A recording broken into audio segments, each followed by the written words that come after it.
The Quran, in a sense, sets up a dialectic in the world between a Pharaonic impulse to control and a prophetic impulse or a prophetic truth to liberate people from control models and to enter into a type of submission in which they're no longer subjugated or subjected to these control models that tyrannize them and keep them basically trapped in delusional ways of viewing the world and what the world is here for.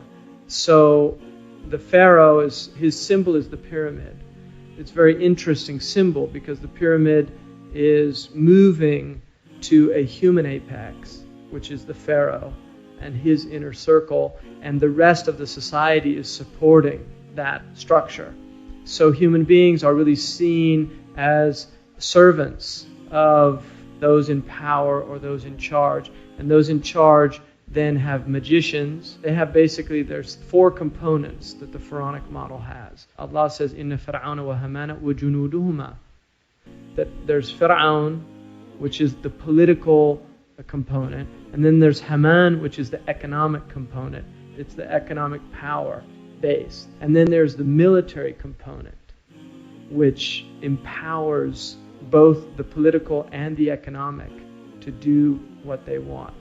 So these 3, and Allah says that all of them were wrongdoers. So being a soldier for this system is also participating in the crime of the system. There's a 4th component, and these are the magicians, the Sahara. These are the ones that keep people in awe, that bewitch people, that put veils over them to make them think something is real when it's not real. And so that is the Pharaonic system. Those are the 4 components of the Pharaonic system that are mentioned in the Quran. And one of the things about the Pharaoh is he's very sensitive, like he sends spies out, so he uses a spy network. He also wants to know everything that's happening in the society. And he's also very fearful, because what he's afraid of, because Allah says in the Quran that لِيُرِيَ هَمَانَ فِرْعَوْنَ وَهَمَانَ وَجُنُودُهُ مَا كَانُوا مِنْهُمْ يَحْذَرُونَ. Allah is going to show Fir'aun his economic power, his military power, the very thing that he was fearing.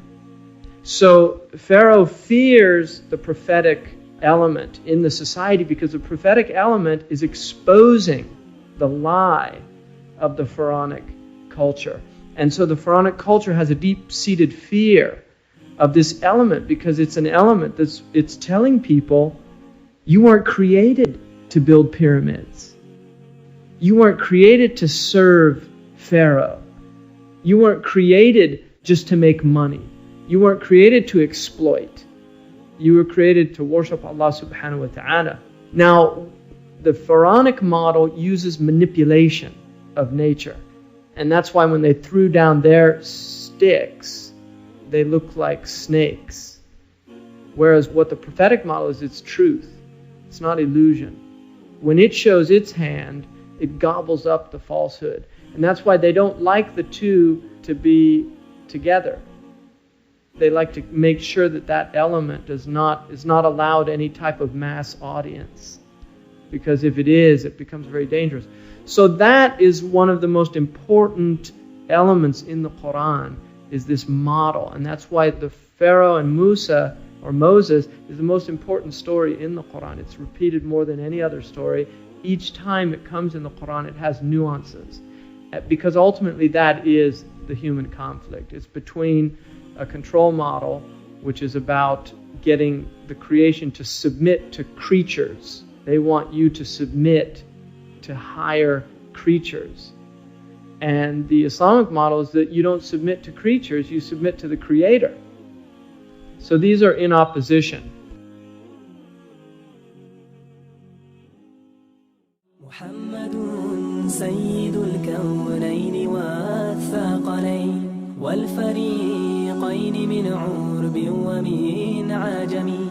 محمد سيد الكونين والثقلين والفريقين من عرب ومن